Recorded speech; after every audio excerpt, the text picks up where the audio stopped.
Twelfth fail. भले ही दोस्तों ये फिल्म कुछ लोगों के लिए सिर्फ फिल्म होगा, लेकिन बहुत लोगों के लिए लाइफ लेसन से कम नहीं है। ये फिल्म हमें स्ट्रॉन्ग इंस्पिरेशन देती है। आखिर इंस्पिरेशन है क्या? क्या ये फिल्म सिर्फ पढ़ाई लिखाई करने वालों के लिए ही सूटेबल है? नहीं दोस्तों, ये फिल्म उन सभी लोगों को इंस्पायर करती है जिनका एक गोल हो, जो जन्म तो लिया है खाली हाथ, लेकिन मरना खाली हाथ नहीं चाहता। आपका गोल कुछ भी हो सकता है। आप बिजनेसमैन बनना चाहते होंगे, या फिर आपका एक छोटा सा शॉप चलाना ही गोल हो सकता है, या जैसा भी काम हो, बस एक लक्ष्य होना चाहिए। आपने इस वीडियो पर क्लिक किया तो मैं आपको विश्वास दिलाता हूँ कि इस वीडियो से आपको बहुत बड़ी इंस्पायर मिल सकती है, चाहे आप कोई भी फील्ड का क्यों न हो। भले ही आप इस फिल्म को देखे होंगे और अपने आप को महाज्ञानी समझकर ये सोच रहे होंगे कि मैंने इस फिल्म से समझ ले ली है, लेकिन रुको दोस्तों, अगले 5-7 मिनट का समय दो, सारा मन का भ्रम क्लियर हो जाएगा। ये फिल्म सच्ची घटना पर आधारित है। आईपीएस मनोज कुमार शर्मा के जीवन पर बनी है। असल में ये फिल्म उन सभी लोगों पर आधारित है जो जुनून के साथ काम तो करते हैं पर सफलता नहीं मिलता, बार बार असफलता का सामना करना पड़ता है। चंबल के रहने वाले मनोज कुमार शर्मा, वही चंबल दोस्तों, डाकुओं का इलाका। मनोज कुमार जिस स्कूल में पढ़ते थे उसमें सदियों से चीटिंग करने का परंपरा था।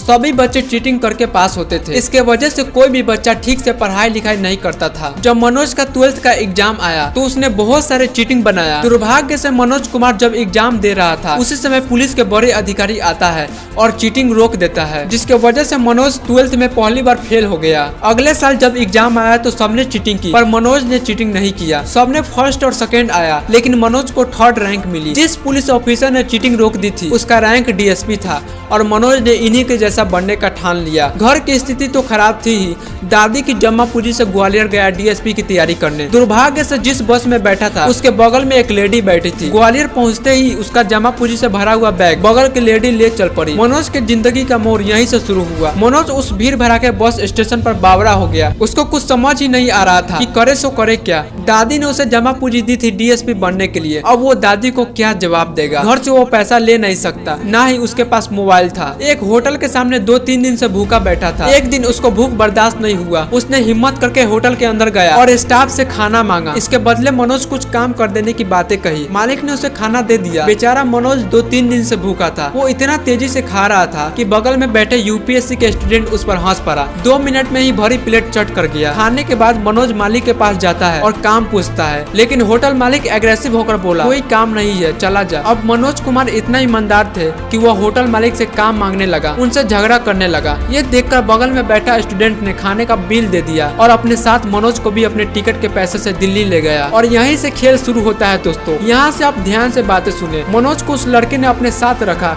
उसे कोचिंग से लेकर यूपीएससी के बारे में बताया। मनोज को तो यूपीएससी का यू पता नहीं था, सारी जानकारी उस लड़के ने दिया। जिस टीचर ने मनोज को यूपीएससी क्लियर करने में मदद किया, उस टीचर से मिलाने वाला वो लड़का ही था। कुछ समय बाद मनोज एक लाइब्रेरी में काम ढूंढ लिया। दिन भर काम करता और रात को पढ़ाई, लेकिन पहली अटेम्प्ट में फेल हो गया। मनोज ट्यूशन इंस्टीट्यूट गया एडमिशन करवाने। 1200 रुपए ट्यूशन फी भरना था, लेकिन मनोज के पास 680 रुपए ही थे।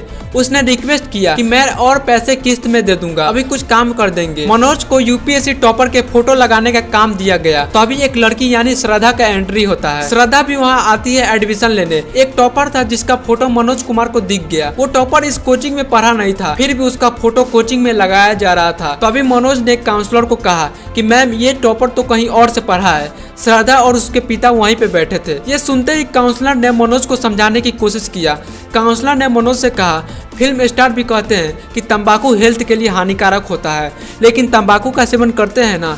हमारे इंस्टीट्यूट इस टॉपर को 2-2.5 लाख रुपए दिए हैं, बस इतना कहने के लिए कि मैंने इसी इंस्टीट्यूट से पढ़ा है। लेकिन शुरू से मनोज कुमार थे ईमानदार। श्रद्धा को बता दिया कि ये टॉपर को मैं जानता हूँ, दूसरे इंस्टीट्यूट से पढ़ा है। बस दोनों ने वहाँ से चल पड़े। फिर मनोज ने विकास दिवकर्ती सर के कोचिंग में पढ़ने चले गए। जिस लाइब्रेरी में मनोज काम करता था उसी लाइब्रेरी में श्रद्धा आई। धीरे धीरे दोनों में दोस्ती हो गई और दोस्ती प्यार में बदल गया। वो लड़का जो मनोज को शुरू से मदद करता आया, अब उससे दूरी बनती गई। मनोज को श्रद्धा से प्यार हो गया। एक दिन श्रद्धा किसी कारणवश घर चली गई थी मसूरी। मनोज भी उसके घर पहुंचता है, लेकिन श्रद्धा वहां नहीं थी। श्रद्धा के घर के नौकर ने मनोज को फोन से श्रद्धा से बात कराया। बातचीत के बीच में ही मनोज श्रद्धा को आई लव यू बोल देता है, जिससे श्रद्धा नाराज हो गई। मनोज उदास होकर घर वापस आ गया। घर आया तो पता चला दादी चल बसी। घर की हालात पहले से और खराब हो गया। ये सब देखकर मनोज अपसेट हो गया, लेकिन माँ के सपोर्ट से फिर से रीस्टार्ट करने का सोचा और दिल्ली पहुंचा। मनोज पढ़ाई के साथ साथ घर की खर्चा उठाने के लिए आटा चक्की में काम करने लगा। इस पूरे कहानी में मनोज 3 बार एग्जाम में फेल हो जाता है। तीसरी बार जब फेल हुआ तो मनोज के दोस्त पांडे ने मनोज को समझाने की कोशिश किया, वही लड़का जो शुरू से साथ देता आया था मनोज का। पांडे ने मनोज को श्रद्धा का साथ छोड़ देने के लिए कहा। पांडे का 4 अटेम्प्ट था, चारों में फेल हो गया, जिसके वजह से उसके गर्लफ्रेंड छोड़ दी। इसलिए पांडे ने मनोज को कहा, सभी लड़की एक जैसी होती है, कोई लूजर्स के साथ नहीं टिकता। अगर श्रद्धा तुम्हारे साथ नहीं होती तो मेंस क्लियर हो जाता तुम्हारा। श्रद्धा को छोड़ दो, अपने पढ़ाई पर फोकस करो, कुछ बन जा, नहीं तो 5-10 साल बाद पूछेगी भी नहीं। आटा चक्की और ड्राइवर के साथ कोई शादी नहीं करता। श्रद्धा भी वहाँ पे बैठी हुई थी। ये सब सुनकर श्रद्धा रोते हुए वहाँ से चली गई। मनोज भी मनाने का कोशिश किया। एक मोमेंट आता है इस कहानी में दोस्तों, मनोज श्रद्धा को आई लव यू बोला था तो उसने कहा था कि श्रद्धा एक बार आई लव यू बोल दो, मैं दुनिया पलट दूंगा, और श्रद्धा ने इसी पल को वापस लाई। श्रद्धा ने मनोज को आई लव यू बोलती है और कहती है, जाओ दुनिया पलट दो। अब जैसे जैसे मनोज श्रद्धा का करीबी बढ़ता गया, पांडे मनोज से दूर होता गया। मनोज जब भी प्रीलिम्स या मेंस निकालता तो श्रद्धा को बताता, लेकिन पांडे फेल हुआ या पास, इससे मनोज को घंटा फर्क नहीं पड़ता। पांडे अपने अंतिम अटेम्प्ट में फेल हो गया, लेकिन मनोज निकाल लिया। इस खुशखबरी को श्रद्धा को बताने के लिए पांडे के पास गया फोन करने। इसी बीच दोनों में झगड़ा हो गया। मनोज भी कुछ उल्टा सीधा बोल दिया। बेचारे का चौथा अटेम्प्ट भी नहीं हुआ और पांडे के पिता फोन करके अच्छे से सुनाते, लेकिन मनोज को उसका परवाह ही नहीं था। इसी विवाद की वजह से पांडे श्रद्धा के पापा को लव के बारे में बता दिया और दोनों में विवाद और बढ़ गया। इसी कहानी के बीच मनोज मेंस क्लियर कर लेता है। उधर श्रद्धा भी पीसीएस क्रैक करके डिप्टी कलेक्टर बन गई। मनोज का इंटरव्यू का समय आया और वो इंटरव्यू के लिए गया। पहली बार इंटरव्यू में बैठा तो इंटरव्यूअर्स ये जाना कि ये एस्पिरेंट 12th में फेल हुआ था और पास भी 3rd रैंक से, तो हंस पड़े। मनोज इंटरव्यू में सारी बातें सही सही बता दिया कि 12th में फेल क्यों हुआ था। ये सब सुनकर इंटरव्यूअर्स को अजीब लगा और मनोज को 2-3 मिनट के लिए बाहर कर दिया।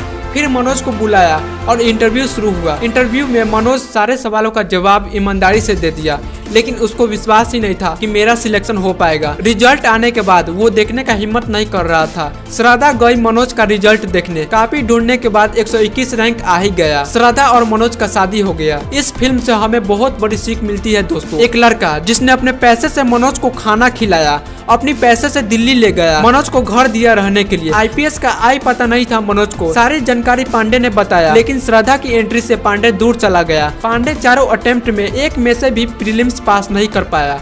इसलिए दोस्तों, आप जिस फील्ड में है उस फील्ड में अपने बारे में सोचे। दया करुणा दिखाओगे तो तुमसे अच्छे मिलते ही साइड कर दिए जाओगे। इसलिए व्यक्ति गरीब हो या विकलांग हो या जैसा भी हो, जिस फील्ड में आप है उसमें अपने बारे में सोचे। दूसरों के बारे में सोचोगे तो आप खुद पीछे रह जाएंगे। दूसरी क्लोजेज यहाँ पे ये निकलता है दोस्तों। श्रद्धा मनोज को कहती है, अगर नहीं भी बनोगे आईपीएस तो दोनों साथ मिलकर आटा चक्की में काम करेंगे। लेकिन दोस्तों, असल में ऐसा बहुत कम होता है। फेलियर के साथ कोई नहीं टिकता, जैसे कि पांडे ने कहा। इसलिए जिस भी फील्ड में है आप, वहाँ पे परियों से दूर ही रहे। तीसरी बात यह है दोस्तों, कोई भी काम में सफलता पाने के लिए धैर्य और शांति की जरूरत पड़ती है। मन को अपने काबू में रखना पड़ता है। मन शांत रहता है तो आप किसी भी चीज के बारे में अच्छे से सोच पाते हैं। आशा करता हूँ दोस्तों ये वीडियो अच्छी लगी होगी। इसमें सबसे बड़ी इंस्पिरेशन क्या लगी आपको, कमेंट में जरूर बताना।